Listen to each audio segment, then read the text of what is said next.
Someone has to jump. Uh,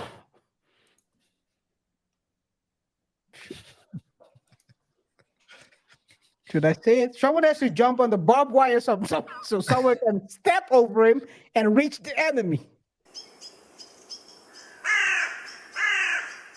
I think we can transition now to the second part, which is the business aspects. The WNBA was created in 1996. The first season was initiated in 1997. So it's a very young league, what we're talking about. Just for a comparison, RJ, how old do you think the NBA is? The NBA, I believe it's around 60 years old. I'll tell you this much. It's close enough, but it's a bit older. If I tell you the year, I can tell you that Young Boys came back. Well, let me see. When did it?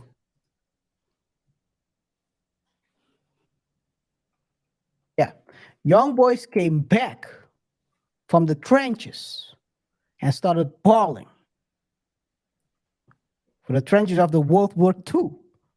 So you're talking about the 40s, 1948 or something? On 1946. 46. Whoa, that's really after the war. It's really after the war. Guys, if you don't know, so you guys can understand the war, for those who don't know or you don't recall, World War II ended in September 1945.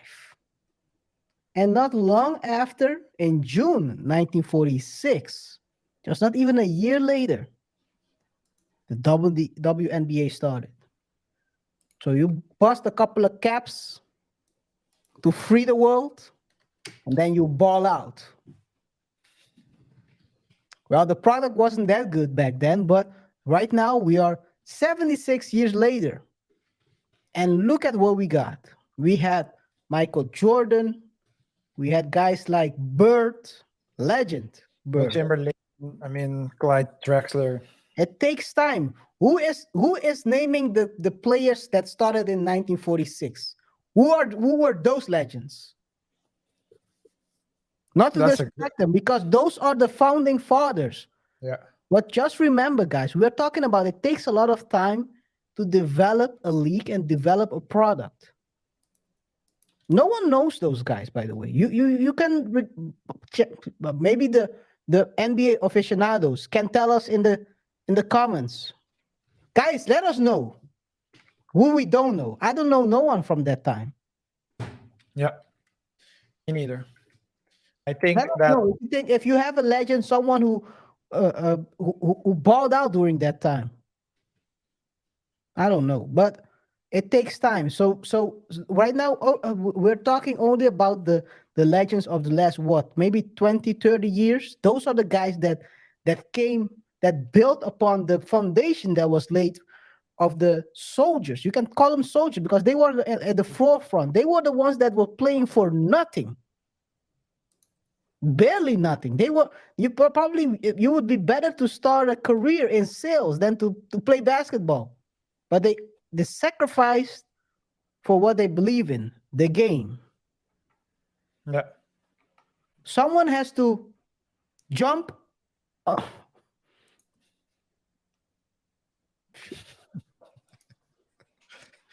Should I say it? Someone has to jump on the barbed wire so someone can step over him and reach the enemy. Yeah. Well, Shaq always talks about this. Shaquille O'Neal always talks about him getting backlash when he criticizes player or gives them feedback, I have to say. Some players say, yeah, but you're better. You say you're better, but I earn way more than you. And he's like, don't show gratefulness. Because if it wasn't for me, if it wasn't for Kobe, if it wasn't for Allen Iverson, if it wasn't for Tracy McGrady, you wouldn't be here. And just the same, He says if it wasn't for Bird, if it wasn't for Magic, if it wasn't for Drexler, if it You wasn't, wouldn't be there. Yeah. and so that's the way it goes. You keep pushing the league forward. Forward. Yes. Now, you mentioned something a bit. You said a startup care, but that's where that that's essential to the conversation, because the WNBA, just like the NBA, is a business. It's a business. We look at it as entertainment. Well, they've been the non-profit since they started, but Well, they're, it's a business. Yes, yes, yes. they're supposed to be a business. So, and what's the difference between a business and a foundation or a association? The Is that difference a is, question to me, well, yeah. or is it rhetorical? I mean, you didn't answer, so so now it's a rhetorical one. Okay. It's very simple. The difference is that businesses are for-profit organizations, and foundations and associations are non-profit organizations. As such, as a business, your goal is to make profit. Now, those of you who are entrepreneurs, who have built businesses, know the sacrifice it takes.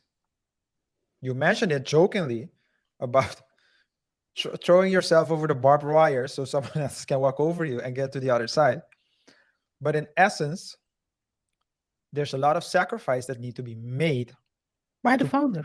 by the founder to ensure the future. But not only the founder, the employees as well.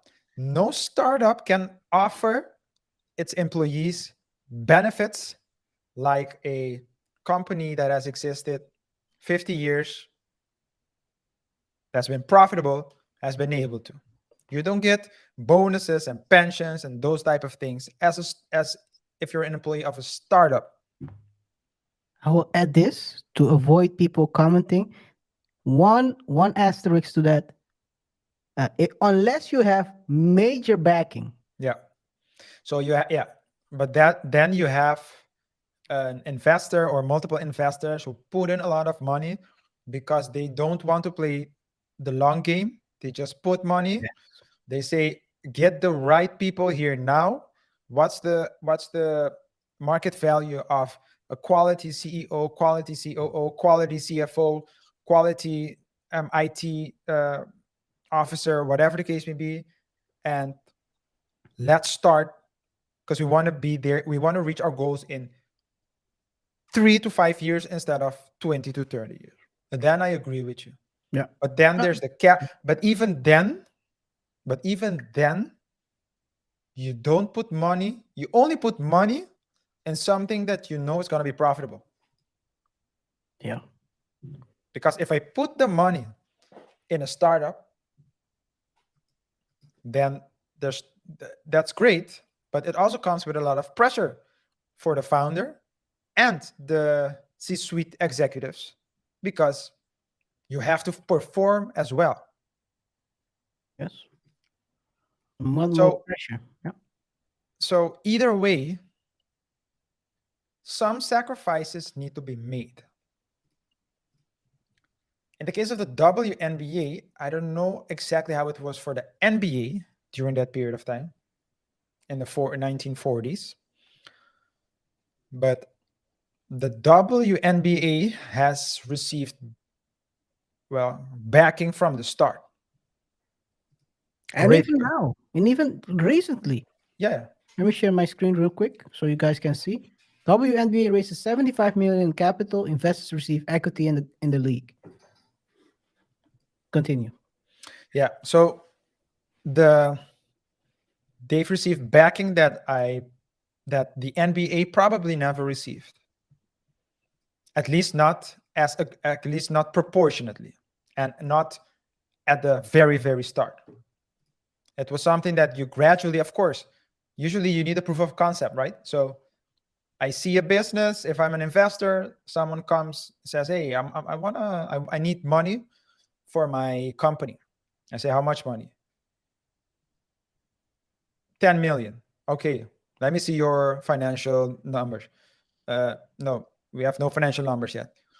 Let me see any proof of concept. Did you run this? Do you have like a smaller example of the results in your business so I can see or estimate how much I will get if we scale? No, nothing. Okay, no, I'm not going to give you the money. If you come 3 years later with a proof of concept, okay, here are my numbers. I've been able to triple the number every year without any additional money. Then an investor might say, okay, I'm not going to put in 10 million, but I might put in 300,000 just to see how this goes. And if I see that I get a 3x profit or perhaps even more in 5 to 6 years, I will put more money in it. But in the case of the WNBA, it's been a large lump sum from the get-go. And afterwards, a lot of investments or support from investors. From investors, from the NBA itself, from different angles. To the point, now, according to the article by CNBC, that 75 million first ever, it was, by the way, the first ever founding round. So maybe the NBA was saying, or other investors were saying, we're not gonna find another source. Let me put it that way. Mm-hmm. But it valued the entire league and teams at 1 billion.